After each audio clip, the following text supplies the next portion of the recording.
Expectation అని ఇంగ్లీష్లో expectation. అన్ని ప్రాబ్లమ్స్కి కారణం ఏమిటి అని అడిగితే ఒక మహానుభావుడు, ఒక తత్వవేత్త, ఒక రియలైజ్డ్ పర్సన్, ఈ కాలంలో భాషలో చెప్పాలి, ఆయన చెప్పిన మాట ఏమిటి అంటే ఎక్స్పెక్టేషనే అన్ని ప్రాబ్లమ్స్కి కారణం. మనం చాలా ఎక్స్పెక్ట్ చేస్తూ ఉంటాం.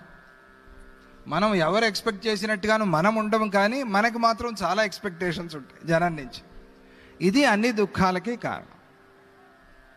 ఎక్స్పెక్ట్ అంటే కోరుకోవటం అనే అర్థం కూడా ఉందిగా. I'm expecting this from you అంటే I want this from you అని అర్థం. అంటే ఎప్పుడైతే ఇది కావాలి అనేది వచ్చిందో అది పరమం దుఃఖం. ఏ రోజుకి ఆ రోజు దీన్ని క్లీన్ చేసుకోవాలి.